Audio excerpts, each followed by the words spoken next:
The Bluebell engine was busy talking to the other engines. It was his first visit to their railway and he was having a splendid time. "You are very lucky engines," he said. "Your line has got everything. It's long enough to give you a good run and you have plenty of passengers. Then you have a quarry and a mine, so you need plenty of trucks. Trucks are fun.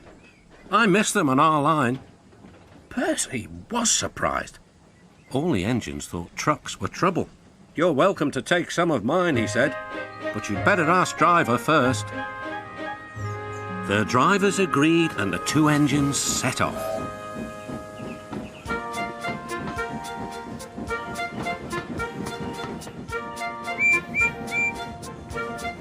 Thomas and Toby were speechless.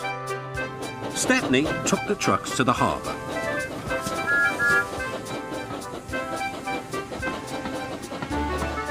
Then he picked up a load of empty ones and started back.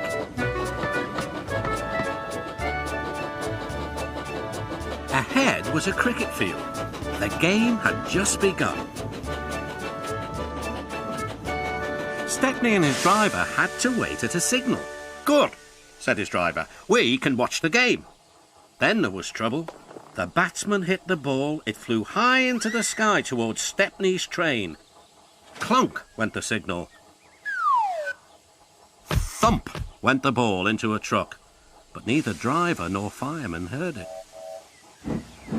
"Stop!" yelled the players, but Stepney didn't hear them. Come along," he puffed to the trucks.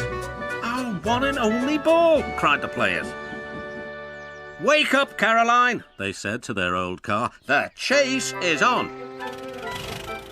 Caroline coughed crossly and rolled down the road. Stepney wasn't hurrying. Caroline soon came up behind him. "Toot! Toot!" she wailed. The players shouted, but Stepney was still too far away for his driver and fireman to see or hear properly. They completely misunderstood. "If those jokers want a race," said the driver, "they can have one. Faster, Stepney, faster." Poor Caroline wasn't happy at all. She rattled along at twice her usual speed. "I shouldn't be treated like this," she grumbled. "This pace is too hot for my system. It'll fuse all my circuits."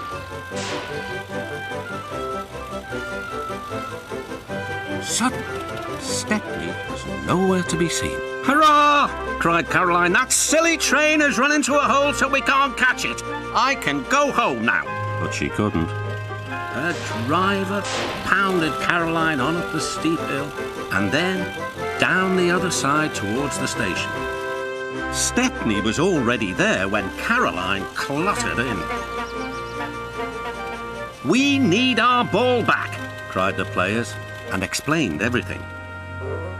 The ball was nestled under some straw in the third truck from the van. "We found it," cried a player.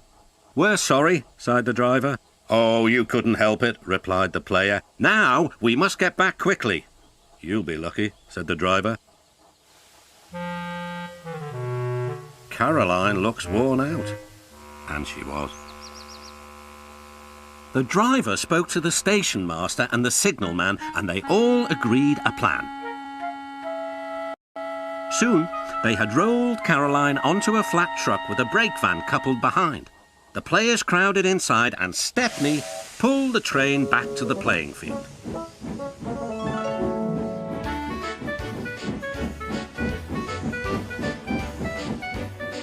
Everyone enjoyed watching the game.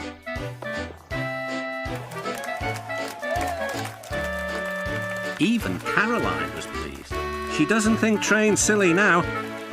"They have their uses," she says. "They can save the wear on a poor car's wheels."